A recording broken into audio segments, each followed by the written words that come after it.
You ever hear something so strange it just stops you cold? Like your whole world shifts 2 inches to the left? That's exactly what happened the day a little girl with big, haunted eyes looked a seasoned police chief in the face and said, "Dad isn't dead. He's under the floor." No tears, just a tiny hand gripping a battered teddy bear, her knuckles white as chalk. Yeah, that happened, and believe me, none of us would ever be the same. The whole mess started on a regular Tuesday at the station, the kind of day where you hope your coffee's still warm by noon and nothing crazy comes over the radio. Chief Mark Rivers had barely settled in when an incident report landed on his desk missing husband, name's Julian Grant. The kicker? It wasn't his wife, Martha, who filed the report. Nope, it was the neighbor, Mrs. Frances Davis, who brought along little Anna, Martha's 4-year-old, clutching her bear like a lifeline. The kid wouldn't let go, just stared right through you. Frances was flustered, said Martha didn't want her to take Anna anywhere, but the girl had whispered something Frances thought Mark needed to hear. Mark crouched to her level, trying out that gentle tone cops use when they're talking to kids or skittish dogs. "What's your name, sweetheart?" "Anna." Voice barely more than a breath. "You know where your daddy went?" Silence. Then those eyes, way too old for her face, locked onto his. "Daddy's under the kitchen floor, where the tiles are lighter. Daddy's really cold. I swear, you could feel the room drop 10 degrees. Frances went pale. A rookie officer near the door actually coughed, like trying to chase away a ghost. Mark stiffened, signaled his right-hand man, Lieutenant Monroe, to step in. "Get Martha Grant down here," he ordered, "and pull together a team scene check now." Within an hour, Martha showed up, looking put together, like someone headed to a PDA meeting, not the wife of a missing man. She claimed Julian just wandered off sometimes, nothing unusual about it.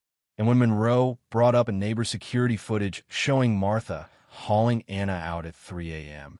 and returning alone with a bag of building supplies, she barely flinched. "Didn't want Anna breathing mold," she shrugged.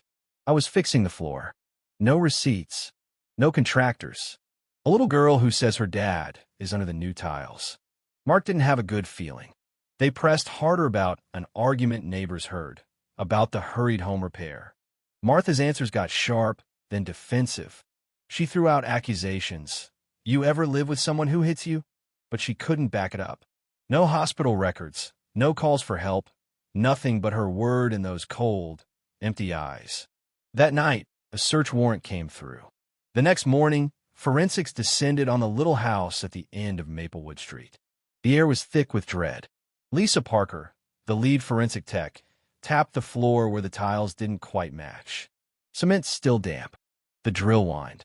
Tile by tile, layer by layer, they went at it until someone let out a strangled, "Oh my God." A human foot, pale and blue, poked through the rubble. Mark stepped up, silent for a long minute. "Anything you want to say, Martha?" Nothing. She just stared at the place where her husband's body had been hidden. Forensics pulled the rest of him free-wrapped in fabric, blood on the head, phone shattered beside him. Cause of death? Blunt force trauma, probably from behind. No defensive wounds. No blood at the scene, meaning the body was moved before it was buried. The little girl had been right down to the spot on the floor.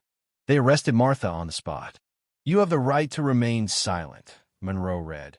And Martha, with a bitter little smirk, shot back, "Do you know how many years I've lived in silence?" Nobody laughed. Back at the station, the evidence piled up. Forensics had the murder weapon, a cast iron pan. Data recovery had a few battered texts from Julian's broken phone. "Martha, I'm filing for divorce. If you leave me, I'll make you disappear." Motive? Jealousy, fear, and money. Turns out Julian owned the house outright, and Martha was trying to transfer the deed after reporting him missing. There were cash withdrawals late night. No paper trail. Then came the twist: Samuel Brooks, an online friend whom Martha had promised to run away with, if only Julian was gone. Samuel swore he didn't know about the murder, but his phone was full of messages, her desperation, her promises. A real web of secrets, lies, and one terrified kid stuck in the middle. But Aneo, that kid was the linchpin. While Martha cooled her heels in a cell, Anna stayed with her grandma, Carol, the only person left who still looked at her with softness. At night, Anna would draw pictures of a man under a floor or dream about him shivering, calling her name. Carol tried to coax her out, but the little girl just whispered, "Mommy said if I told, our family would fall apart." That right there, that's the kind of damage no prison sentence can ever fix. As the investigation ballooned, Rose Martin, the state prosecutor, a woman with ice in her veins and no time for theatrics, tore into Martha's story.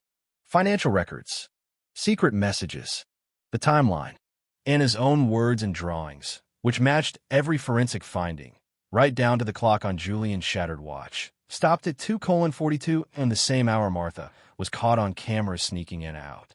Everything lined up.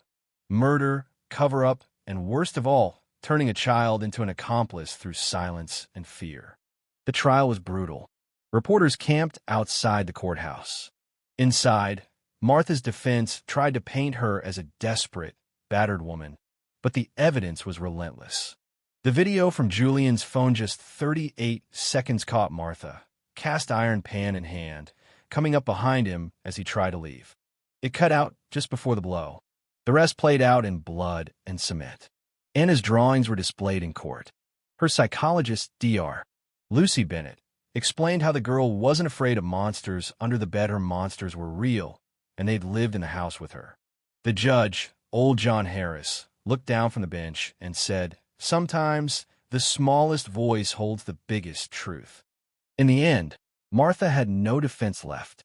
"I only asked and send my daughter back to that house," she managed, head down. The sentence, life in prison. Anna would stay with her grandmother. The court called it justice, but the weight of it settled over everyone like dust after a collapse. You want a cinematic ending? Here it is. 2 years on, Anna's at a new school, in a new town, just a kid again, her hair in pigtails, a teddy bear at her side. She draws pictures of a tall man with a red balloon, the kind of dad who only shows up in dreams, but now she laughs more than she cries. Carol, gray hair but strong, watches from the window, grateful every day that Anna is safe, that the darkness didn't win. And as for the rest of us, well, we learn something ugly and true. Sometimes it takes the blunt honesty of a child to crack through all the layers of adult denial, to force the truth into the light. Daddy is under the kitchen floor. That one sentence blew the lid off years of secrets. Maybe you think that's disturbing, or maybe you see the hope in either way. You can't ignore it. So here's my question for you. When a kid tells you something, do you really listen? Or do you wait until the floorboards crack open and the truth comes crawling out? Because justice doesn't come from a gavel or a cell. It comes from the courage to speak, even when your voice shakes. That's Anna's legacy, and it ought to be ours too. Now, I want to hear from you. Do you think justice was served? Can you ever justify silence when a child's future is on the line? Drop your thoughts below, right or wrong.